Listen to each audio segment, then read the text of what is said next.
ज्याशी आपण बातचीत करणार आहोत. अर्थसंकल्प सर सादर झालेला आहे, मात्र अर्थसंकल्पातून केवळ घोषणा झालेल्या आहेत, तरतुदी काहीच नाही असं म्हटलंय. बघा, तरतुदी करायलाच ह्याला अर्थसंकल्प म्हणतो. तरतूद होते त्यालाच अर्थसंकल्प बजेट म्हणतो आपण. बरोबर आहे.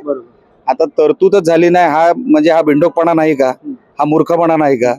तरतूद झाली म्हणूनच तो अर्थसंकल्प सादर केला जातो. आता सादर केला त्याच्यानंतर तुम्हाला अडचण काय? तुम्ही अख्खा अर्थसंकल्प बसून ऐकला ढिम्म, काही कळला नाही तुम्हाला अर्थसंकल्प. मला माहिती आहे त्या आदित्य ठाकरेला एकदा बोलायची संधी दिली असती ना, त्याचं ततप पण निघालं असतं, त्याच्या तोंडातून थुकी पडली असती.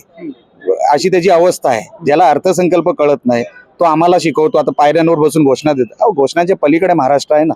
तुम्ही काहीतरी महाराष्ट्रासाठी चांगलं मागा, आणि तो मॅनिफेस्टोचा भाग आहे. मॅनिफेस्टोमध्ये जे काय आहे ते सरकार लवकरात लवकर देणार आहे. तुम्ही सत्ताधारी आमदारात नेमकं शेतकऱ्यांसाठी कशा प्रकारे तरतूद आहे काय? सगळ्या डिपार्टमेंटमध्ये योग्य ती तरतूद झालेली आहे.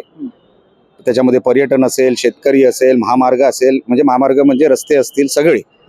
असं एकच डिपार्टमेंट बजेटमध्ये बघता येत नाही भाऊ. लक्षात घ्या, तुम्हाला सगळ्या डिपार्टमेंटकडे बघावंच लागतं, तुमचं लक्ष द्यावंच लागतं. 29 विभाग आहेत, त्या 29 विभागाकडे लक्ष द्यायचं तुम्हाला.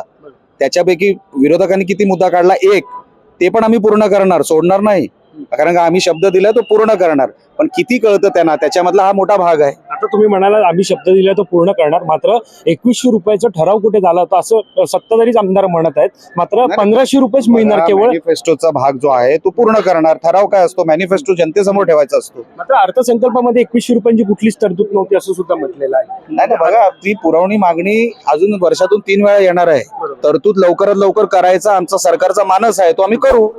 तर आपण पाहायला गेलं तर सरकार लवकरात लवकर हे 2100 रुपये महिलांना देण्याचं आश्वासन पूर्ण करेल अशा प्रकारचं वक्तव्य निलेश राणे यांनी आपल्याशी बातचीत करताना दिलं.